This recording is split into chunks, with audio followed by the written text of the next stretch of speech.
पहले आप लोग ये वीडियो देखिए।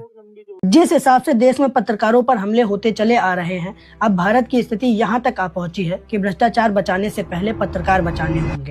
वैसे पहले कभी ये उम्मीद नहीं की गई होगी कि लोकतंत्र के चौथे स्तंभ पर ऐसी स्थिति आ पहुंचेगी, लेकिन हम सब भूल जाते हैं, मोदी है तो सब कुछ मुमकिन है।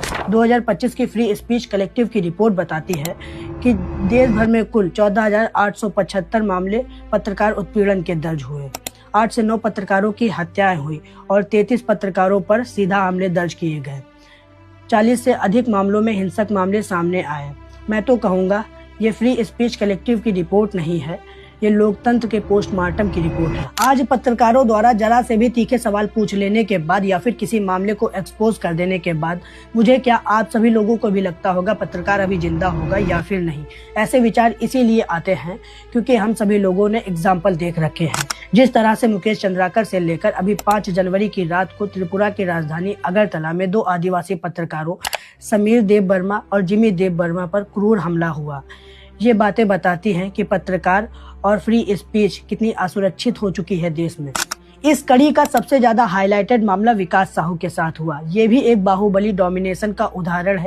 विकास साहू झारखंड के गढ़वा में एक स्थानीय मूजो जर्नलिस्ट हैं और यूट्यूब पर काम करते हैं। एक जिम्मेदार नागरिक होने के तौर पर उन्होंने एक छुटपुटिया नेता विकास माली, जो अपने आप को एक बाहुबली और बहुत बड़ा समाज सेवी बताता है, विकास साहू ने उसका कन्या विवाह विकास योजना के नाम पर ठग और फ्रॉड का मलाला एक्सपोज किया। इसके बाद जब विकास माली को लगा कि ये तो मेरा भांडा फोड़ रहा है, तब विकास माली ने विकास साहू को लालच देकर बुलाया और विकास साहू को 8 से 10 लोगों से लाठियों से पिटवाया, कपड़े फाड़े, मुंह और पैरों से खून बहने लगा।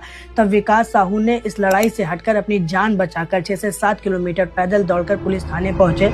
ये मामला इतना हाईलाइटेड होने के बाद भी पुलिस इतनी बेबस है कि विकास साहू की कोई मदद नहीं कर पा रही है, क्योंकि विकास माली ने थाने के ऊपर डोमिनेंस बना रखा है। भला तो ये हुआ कि विकास साहू का मामला इतना हाईलाइटेड हो गया, वरना डोमिनेंस के चलते केस आज विकास माली पर नहीं विकास साहू पर होता, क्योंकि सच बोलने वालों पर पुलिस केस और उनके मर्डर के चांसेस बढ़ जाते हैं। ये उदाहरण साफ दिखाते हैं कि भारत में सवाल पूछना अपराध है। जरा से तीखे सवालों पर या फिर एक्सपोजर पर पत्रकारों की जान खतरे में आ जाती है। पुलिस के स्थानीय बाहुबलियों के साथ सीधे उठक बैठक से पत्रकारों के सीधा टकराव की क्षमता खत्म होती चली जा रही है, जिससे लोकतंत्र में प्रेस फ्रीडम की बुनियादी बातचीत भी खत्म है। आज समाज में होने वाले दमन के विरुद्ध बोलने वाले लोगों की हालत खराब है। देश की इकोनॉमी बढ़ाने का साधन शराब है।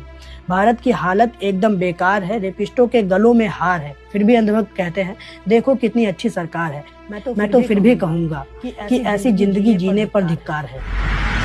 14 साल की उम्र में सरकार ने इसको FIR लगा के जेल